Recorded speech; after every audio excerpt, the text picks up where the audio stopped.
Okay.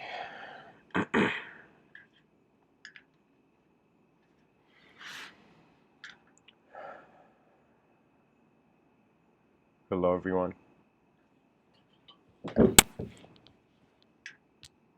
Tonight's episode is about a theme I often talk about. I'm trying to uncover new dimensions into it tonight.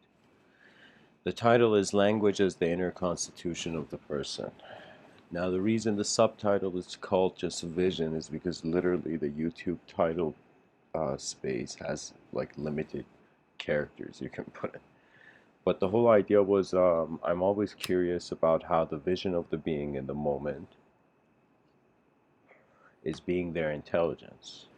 You see, we have people in history who their lives have been changed through visions. When you go look at all the prophets of the major religions, they did not have a normal kind of life. Their inner realities were shaken more than the common man. Even there is a story, which is pretty nice. It is about René Descartes. Of course, I heard this from others online, other scholars online. One that comes to mind is Terence McKenna, but I've heard it from somebody else too. And the story is about René Descartes, this French philosopher. And René Descartes, to the scientific community, is known as a great scientist. To the philosophical community, is known as a great philosopher. Um, he did a great work, René Descartes, on this planet. But anyways, the whole thing was René Descartes in his late 20s, as was common for the men of his time and the class of his time. Men would go to barracks and they would go into different military experiences. And so one night at a barracks, René Descartes is visited by an angel, and his mind would ponder the deep questions of life. And the angel tells him the next conquest of nature is through number, through mathematics. And so it's as if that it's kind of like very profound. Some overly ambitious metaphysical people use that to kind of say Rene Descartes is a kind of spiritual man. But the whole idea was that there was a sort of communication from the unconscious. Most people feel that they have to communicate and they have to go explore what is unknown to them. They don't consider the fact that certain unknown experiences sometimes happen to you.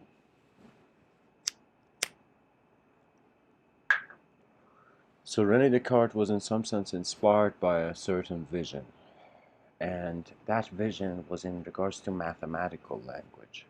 So when we kind of look at mathematics, it was a very key development. It was in some sense the uh, how separation was first required. It's as if all children must learn mathematical language before they can learn any other language, before they can even have a relationship of things being separate. So this thing about language being the inner constitution, it's kind of like finding a moment in life where you're unauthorized. What I mean by that is that you're kind of seeing such a complexity that the simple reality doesn't have meaning. That's even one of the dangers of the technological era, that things are going to get so complex that our minds will eventually be pulled towards it simply because the simplicity is too chaotic. As if the system, it's like each generation is adjusting to a level of complexity, becoming more and more harder for it to kind of recognize the simpler states.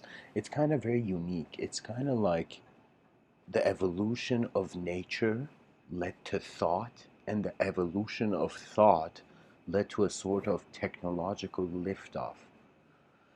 I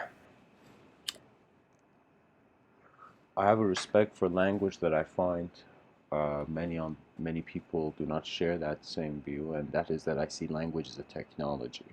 So when I say language is the inner constitution of the person, your inner reality, it's not still. It's not like just one picture you're staring at your whole life. The various meanings of moments change. This has to do, one, because of the external environment changing, and then it has to do also because of the internal environment changing. When your inner reality changes, it doesn't matter where you are, the value of the moment won't be the same. And if your external reality changes wherever you are, well, it's kind of like an earthquake. The world has changed the values.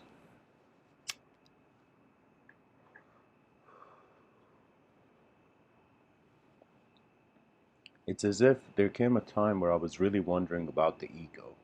I was really wondering about the problems that not only I faced in this life, but that faced me. And there's certain problems externally that they don't just face one man. It's as if problems come in giant sizes. Some problems are bigger because they're influencing more people, kind of like an idea, you know? For me, when a group of people follow one idea, I kind of see all of them as one entity, one ideological entity. When you look at religious communities in regards to the religious faction, it's kind of uh, like I don't know if anybody here has ever experienced going to a church or a mosque or some temple and experiencing that prior to secular data. What I mean by that is like the experience is very unique. It's as if like a bunch of people in one room. I'll tell you an experience I had. I'm not going to tell you where I experienced this, but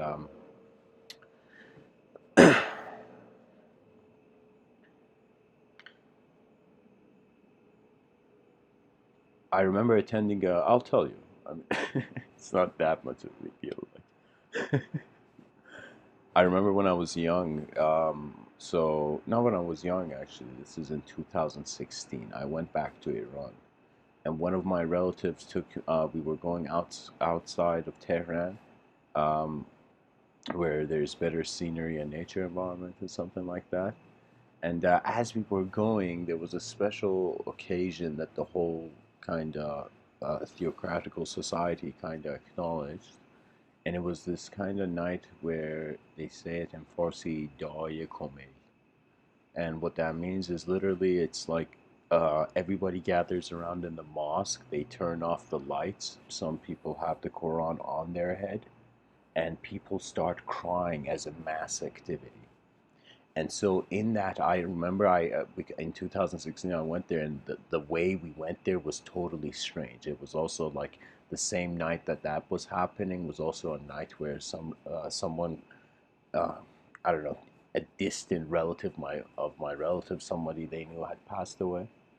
And so it was the kind of situation where I found myself in this mosque, and suddenly the lights of the mosque go out. There's a groups of people, and I suddenly start hearing crying, like as a mass collective activity in the mosque. This sort of crying, in that I wasn't crying at first, I was just in the darkness sitting, and I saw many people start crying, and suddenly you could tell their tears were for society or for themselves. That means like there were people around there that their crying was artificial. They just wanted to cry louder.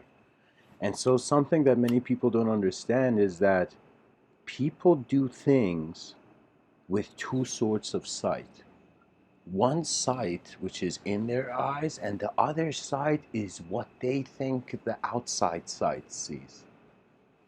But they don't realize that's still them.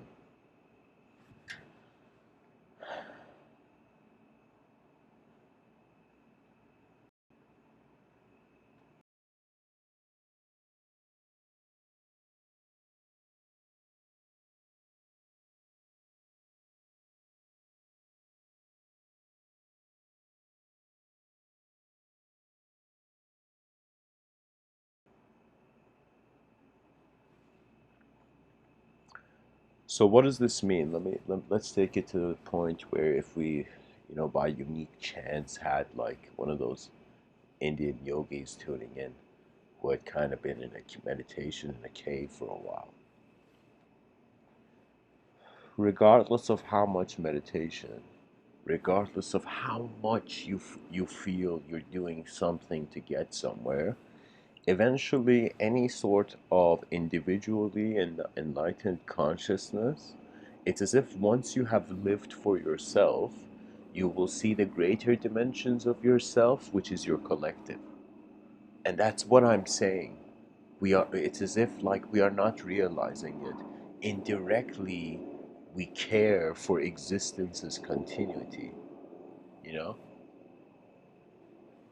And so I don't, in today's society, I am telling you, the reason we have cruelty is because it has a certain relationship with fear, you know?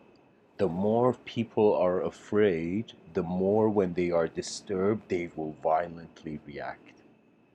And so a society kept violence is just means the civilization is scared. When you see any sort of group where there's violence, it's just a bunch of scared people trying to prove themselves they're not scared by being violent. The world is an unknown place. It's like once you replace fear with the unknown, something happens. It's as if you don't have a story to it. It's just data that is not clear yet.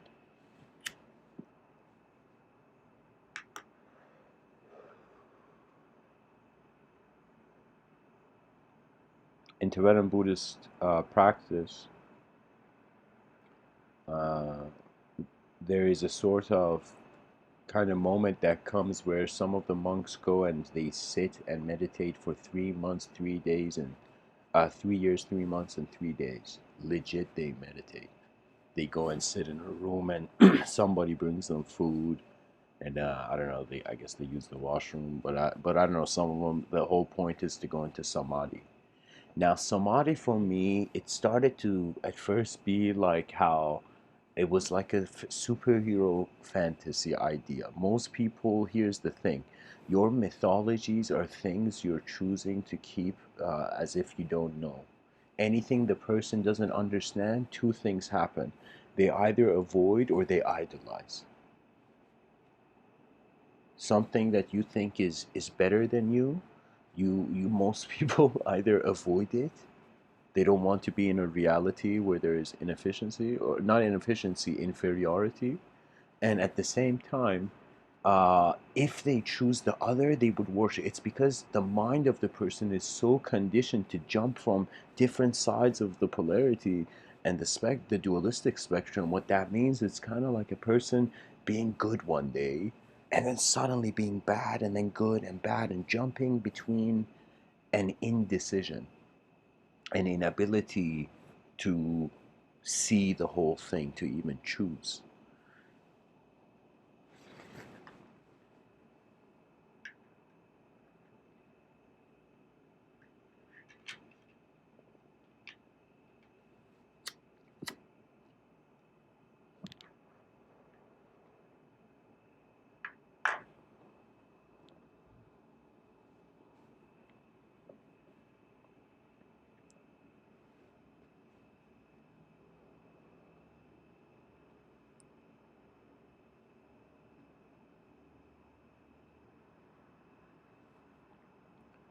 For me, it's very fun. I'll tell you something interesting.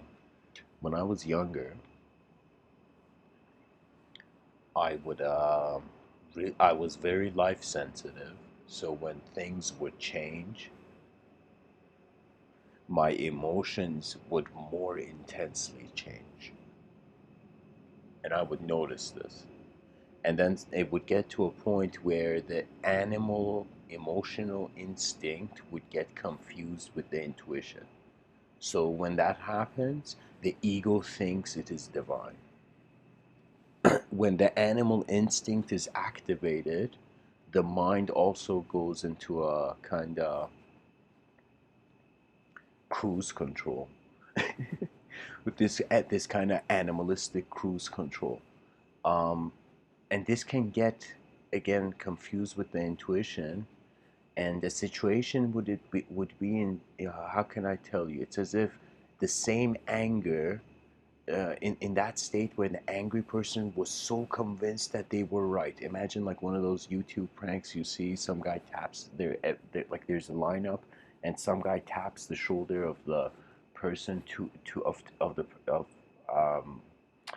uh, of the person in front of the person, you know, and that person thinks it's the guy who did it, you know, some other guy who did it. So what I'm trying to say, it's like you have to ask yourself. There has been moments where I have wanted to, my rage, my animalistic. Everybody has an animalistic nature. Trust me. That you get pushed around too much in this world, you will eventually, how can I say it? Uh, you'll you'll start pushing back, you know, because your mind records patterns. It is so important because peace is the challenge. It's like we all start from chaotic violence. I mean, Greek mythology told us it all started from chaos, chronos, and then order came. So first there was levels of phenomena occurring that had no meaning, but there was something there. And then they suddenly processed into more.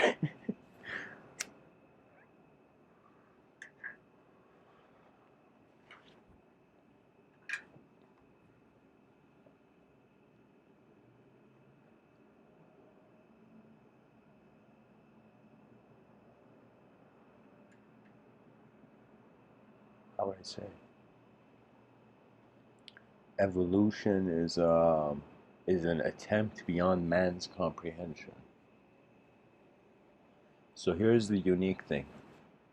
Sometimes in life you will find knowledge. I'm going to use the metaphor of water here, you know, a tribute to Bruce Lee, who said, "Be like water, my friend."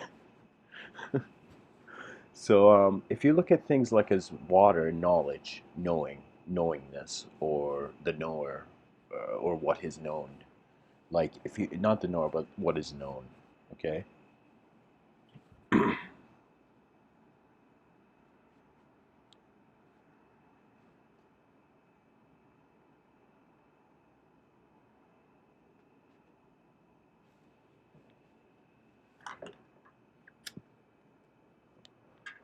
Some people, their knowledge is like ice. Their knowledge is like ice. What does that mean? That means it's solid. The way they know things is they at most they know they at least know solid truths, you know.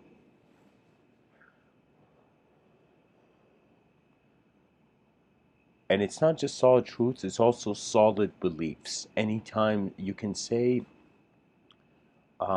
ice, knowledge like ice, come manifest as an object and a subject. Knowledge like water, something that is liquid. How can I tell you? Knowledge like it's like a river. That sort of knowing has nothing to do with your beliefs. It has to do with your alignment with the natural flows on this planet. We don't see it, but there are flows on this planet. You have to just pick up the wave throughout the day. And what I mean by that is that we are such an objective based oriented civilization that it's as if we are walking in a dark room that we only need to turn the light on. And that dark room is the exploration of man's inner reality, or how Carl Jung said it, unless you make the unconscious conscious, it will dictate your life, it will run your life, and you will call it fate.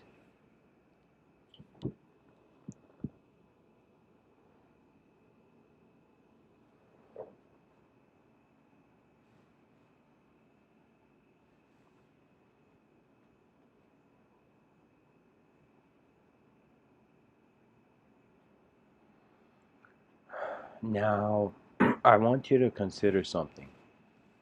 Imagine since your childhood you uh, wrote a journal and a diary about yourself every day, what happened to you.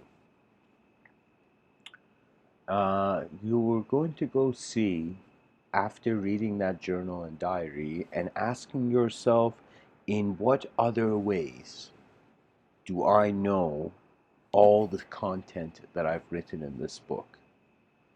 And you're going to realize one common denominator between memory and imagination. Most people feel these counter each other. You know, memory has to do with reality, imagination has to do with what is unreal, or the subconscious and the unconscious.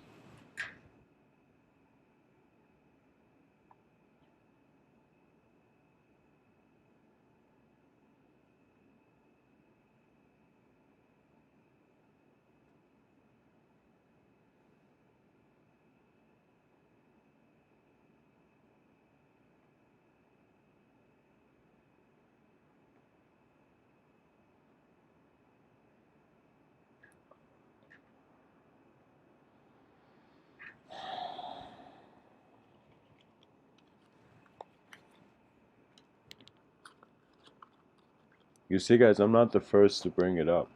You know, I've kind of shared this. European philosophers, the European Enlightenment had to do with man's ability.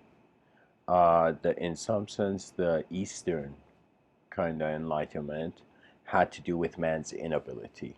One of them saw reality as an illusion, the other saw reality as an opportunity. And believe it or not, strangely, both were right, because the commonality between imagination and reality is that they all have a kind of attributeless moment watching the data.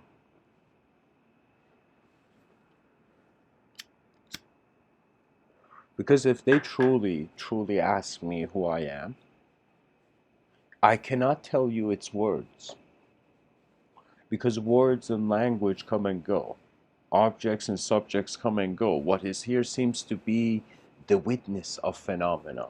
The witness of phenomena, which is the intersection of a sort of subjective reality and an objective reality.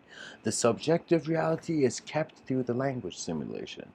That means language is incredible. It's like this next level technology that we have so integrated with ourselves that we don't even realize it's us, you know? What I mean by that is that there's a kid I met, this Ukrainian kid. I remember in one of my classes, every time the instructor would say his name wrong, not intentionally, like a moment would occur with the instructor, he would instantly correct the instructor, as if the little divergence from how the name was meant to be said changed his shape, changed his personality. And that's the obsession with language. You see, I find people, even in society, it's not even people. There's an artificial atmosphere in just pretty much the way society is designed. Because our values become more urgent and immediate. Do you know? When you go, for example, camping, your alertness and attention must be standing in a totally different way. For example, when I am walking in nature and there's no sense of what kind of creatures are around or animals are around, do you know? My alertness becomes different. And I learned this from the eagle, the bird, the eagle. The reason is the eagle has two sorts of vision. It can, in some sense, land on the branch and from a certain branch of knowledge, from a certain way of knowing, see it. And then the eagle, in some sense, can fly. And when the eagle flies, it witnesses everything at once. So pretty much it's as if like your human intelligence can very comfortably acknowledge phenomena as it is being, and at the same time it can acknowledge the incredible value, as if once your eyes fall upon the world is pulled internally into the momentum of your vision and inspiration. So for me, it's a relationship with the natural world, because I realize that you cannot be disconnected. You choose anything you choose to be, even your phone, you have to charge it. And so we have not learned how to charge the mind of man, because we have not even learned how to acknowledge it, because it has been one of the greatest challenges. It has been that the next Rubik's Cube. The next Rubik's Cube for the future generations is a mystical one. They have to begin questioning the nature of what is real and what isn't, and especially before virtual reality becomes an incredible technology, you know? It's as if we are already lost in a world. It's terrible if we get lost in a world that we're already lost in. It's like, why take the Inception highway?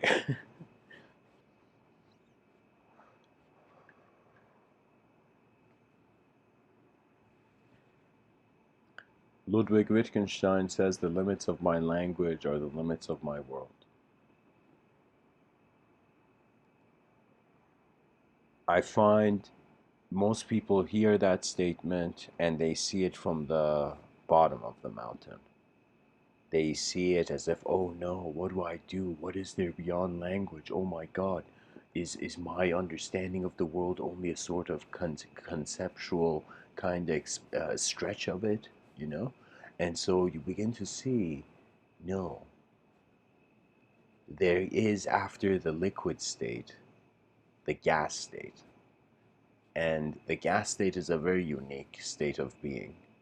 It's a state of being that no longer has external value because the internal has dismantled the duality of the moment.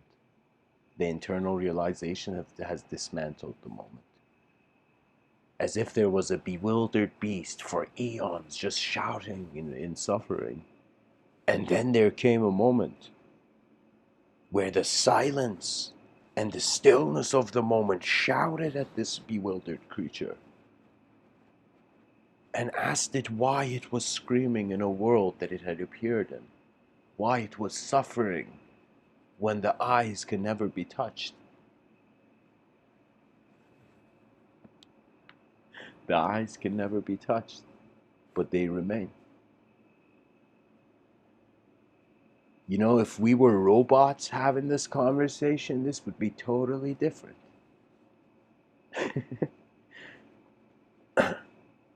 But because we are nature's extension that is now just aware of itself to even be something,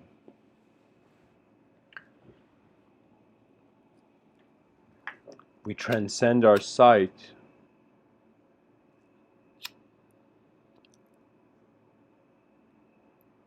by reopening them.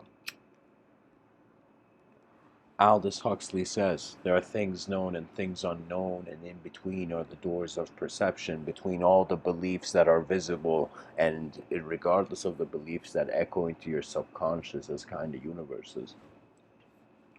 Um, you must bow to your most chaotic self, and you must bow to your most ordered self. If you're religious, your most ordered self is God. Your most chaotic self is like the devil. If you're non-religious, you don't like that sort of like story. Trust me, it's all language.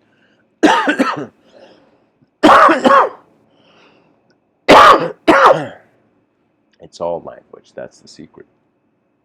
That's the secret to knowing anything. It's all language. And experience now requires the priority, direct experience, rather than indirect language for reality.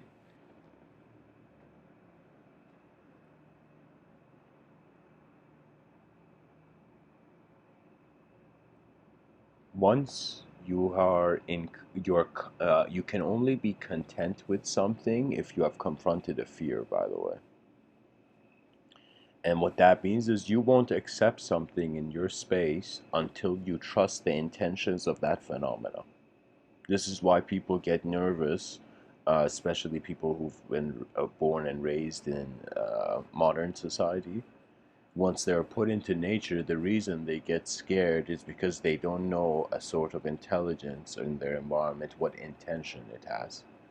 And for me, this is something I learned, in some sense, learned when my cousin taught me when I was walking in the UK. Like me and my brother went to see my much older cousin, and now we were walking in the UK when we were like, I think, I don't know, 15 or something, and I think a bit older.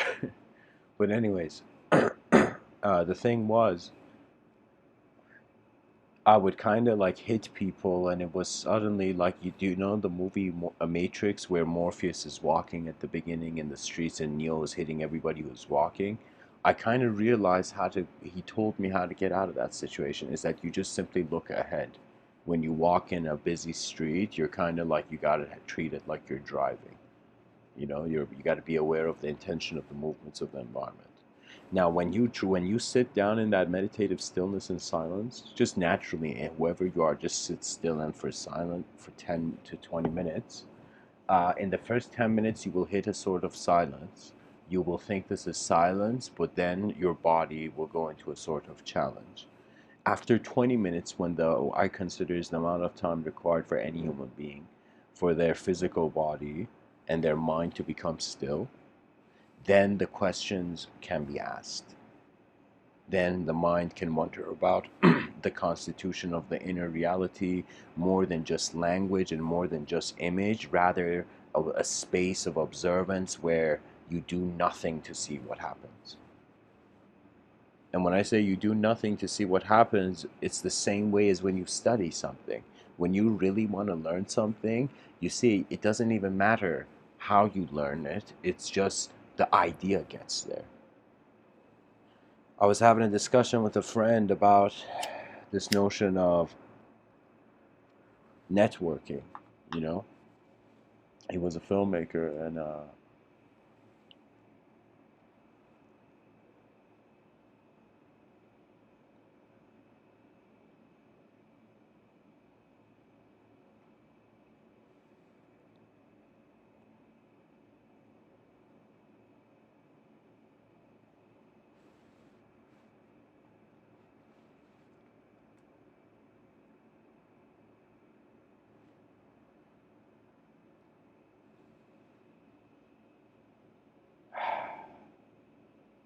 he told me in this today's society, personality reigns supreme. That means if you dance well on the stage of the cultural program, you'll get there, as so they say.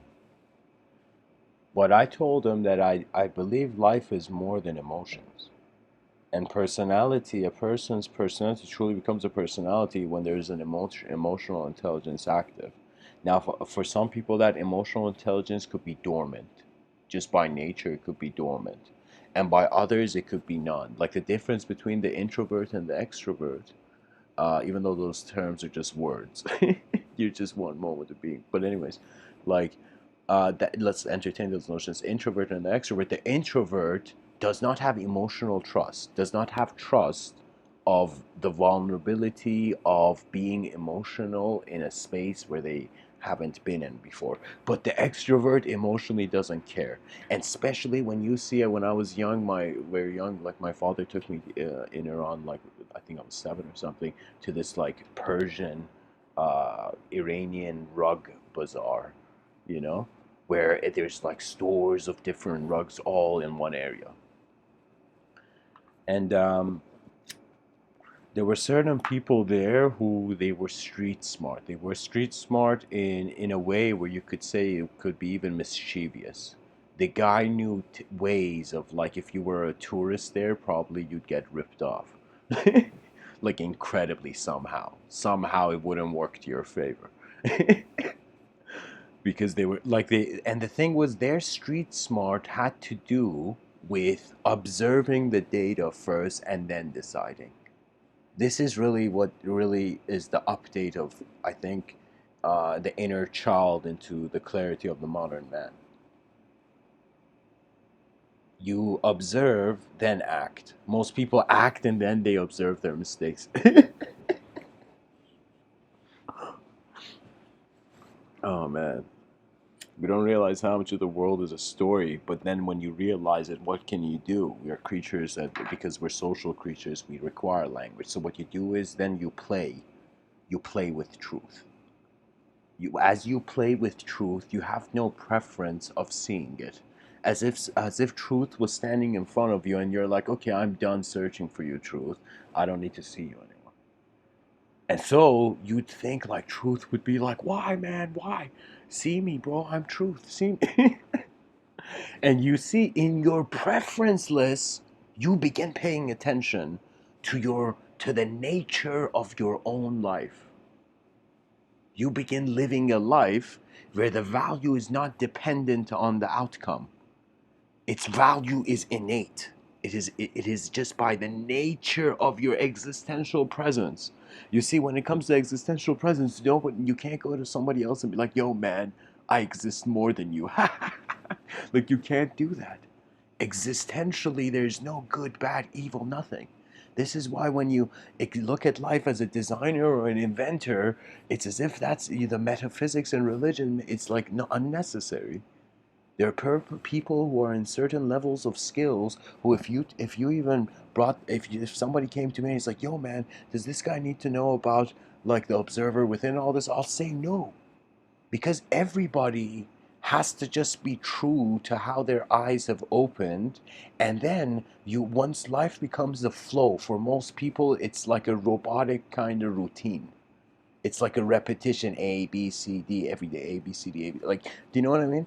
But after that it becomes, regardless of the routine or not, a flow. Your day has a meaning, that it's as if the unknown is its tour guide. And that's where vision comes in, and the cages of any sort of storified stress or depression of the past eradicates, you know. There was a moment, it's like some people like I tell me, like I've told some people once, I said I only pay 2% attention to the past, and the guy was like, whoa.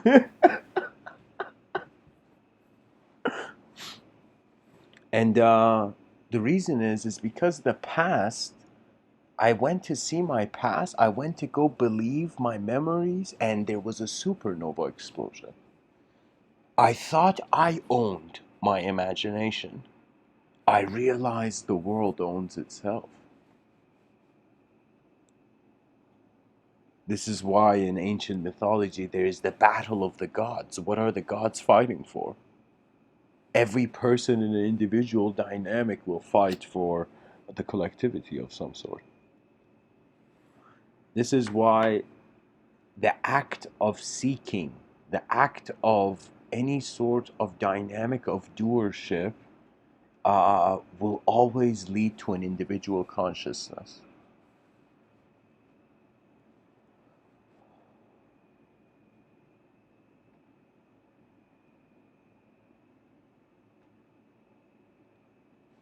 You know, this could be a very cool story.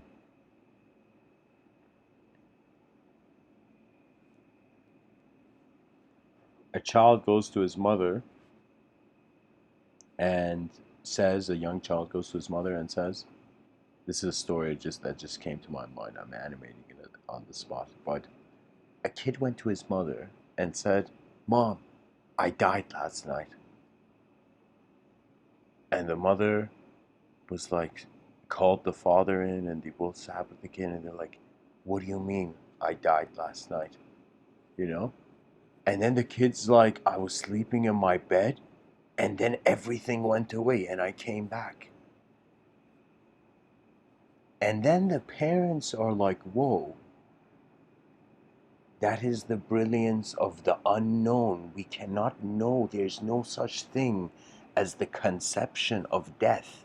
The concept of death can never capture what it actually is. This is why we use that word, because objectively it's like a kind of like disassembling of the like kind of atomic constitution, the biological constitution. And it's fine because nature moves. I mean, like, that tree, that leaf on that tree changes.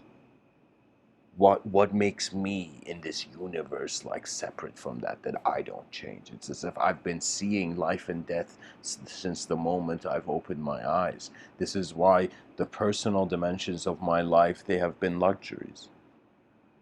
You start, once you reach that gas state of kind of like steam state of consciousness. Based on that water metaphor, I said you stop being a person in a world, you start being a world in a person.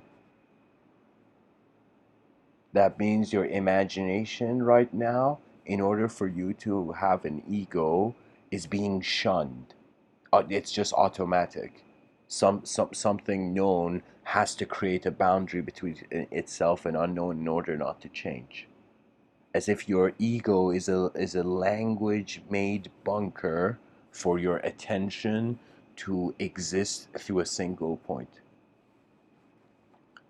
So the thing is, just like how one word can have many ways in many different languages, the same concept can be said, through different words. It's kind of like that. the eyes of 8 billion worlds. That is what we find on this planet.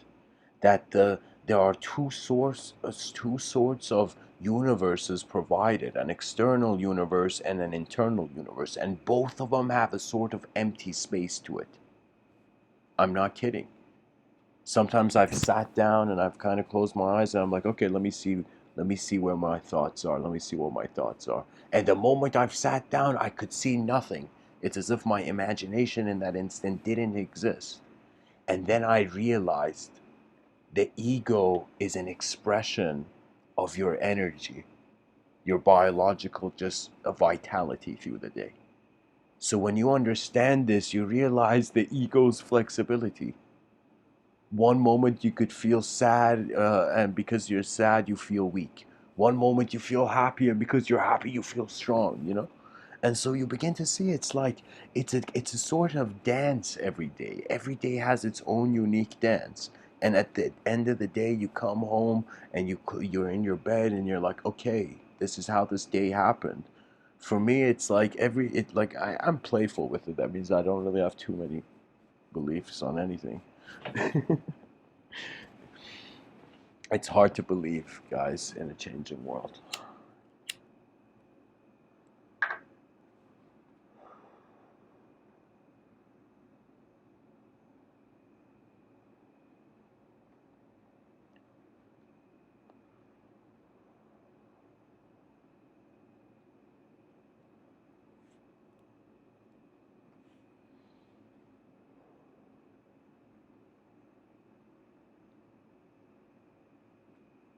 Language moves in the attention of the person.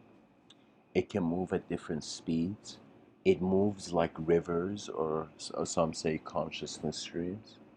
These consciousness streams they are glimpses in a dynamic process. That means sometimes, like the word for God, that word cannot define God. Just conceptually, there's no concept to God. God is like it's like the X factor in the scientist equation, you know. And I don't know how to say it, but it's like you just look at life through various different programs of language, different cultural programs, you know, different realities. You just look at life in many ways. And then after seeing life in many ways, you will get a sense of what's going on. And once you get a sense of what's going on, you realize the effort of the lifetime can be to the greatest possibility of not the self, but the self of selves that is humanity.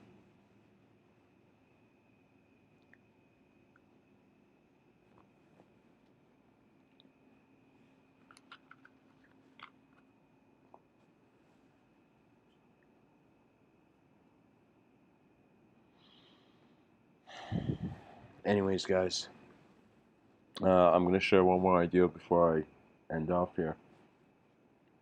Um, I've kind of been wondering often where these like kind of like Mr. Within talks and this YouTube channel. I've thought, where does it go? Is it just kind of like a database? Am I using it just as a digital notepad? And then I thought about the value of communication. And then I thought about my ancestry. And I thought if my ancestors were right behind my shoulder right now, all of my ancestry. What I mean by that is I pretty much consider every living human being in the past, like not every living, but every human being like that influenced my ancestors' eyes in some sense. How can I tell you? It's like I wondered where communication is going.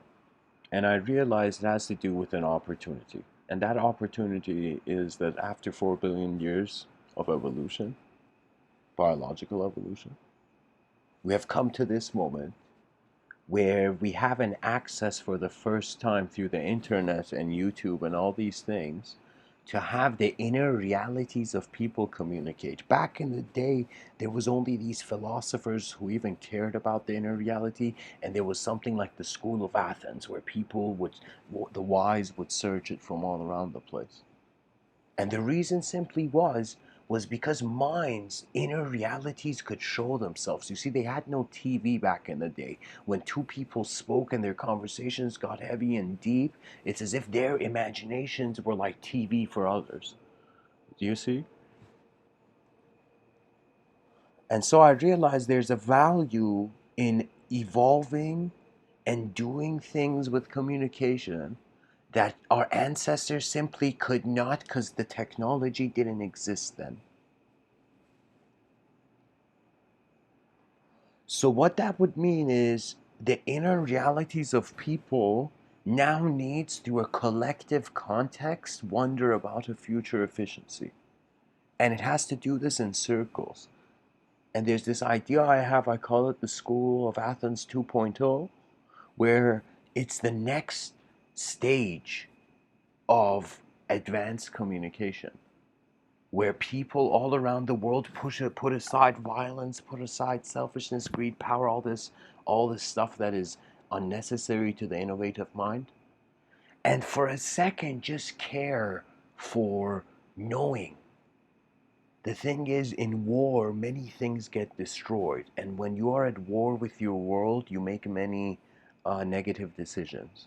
And what that means is when you're at war with your world is that means in some moment of your being, there has been a distrust.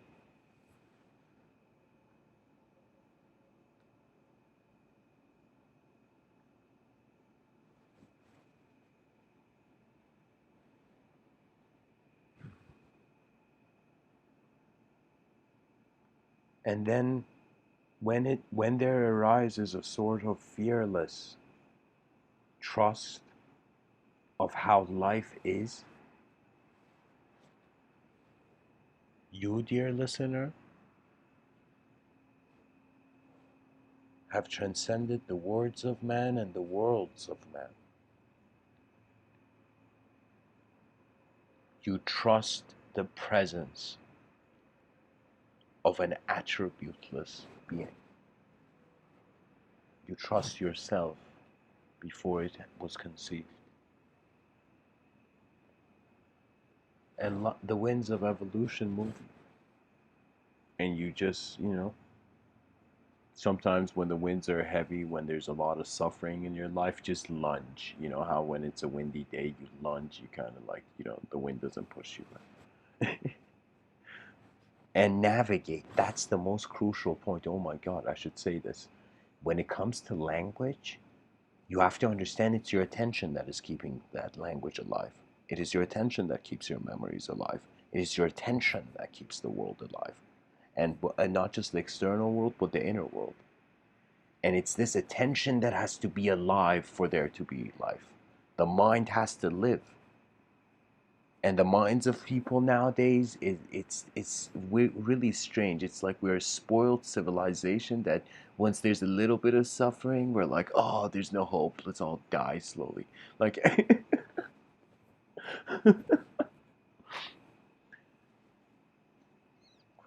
like I had this comedic idea that an extraterrestrial landed on Earth, and this extraterrestrial landed on Earth and saw human beings who were at war. It's like, holy shit, these guys are very primitive. Let's get out of here.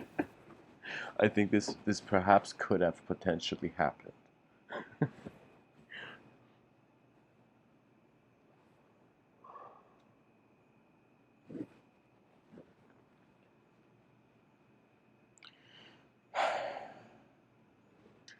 Jonathan Swift has this quote where he says, vision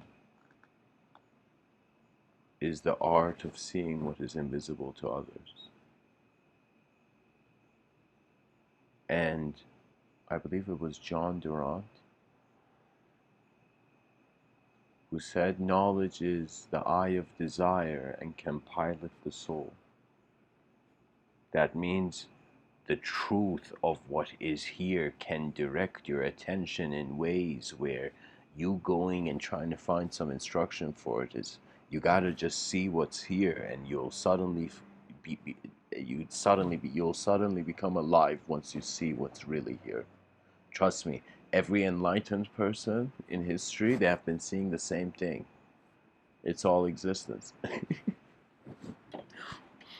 So that which observes existence is beyond the content of the object or the subject of observance.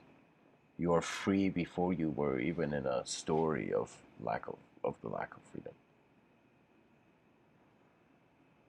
So anyways, guys, thanks for tuning in.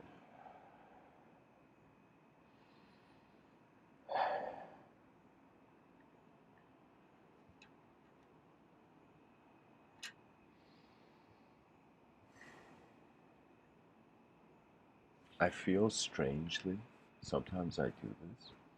I say mantras. I feel like saying some mantras right now.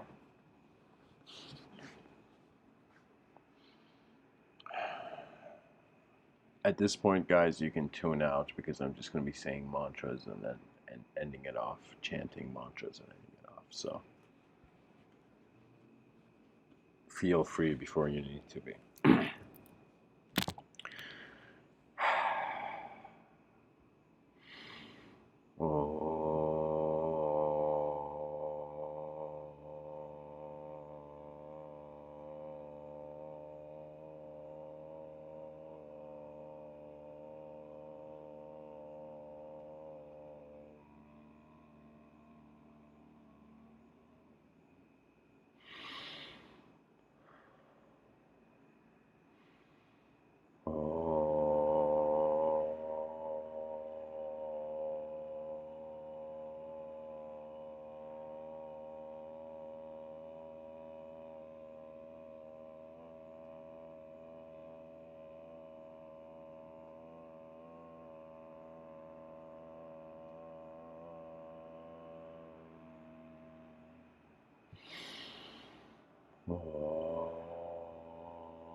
For the pilot's calling.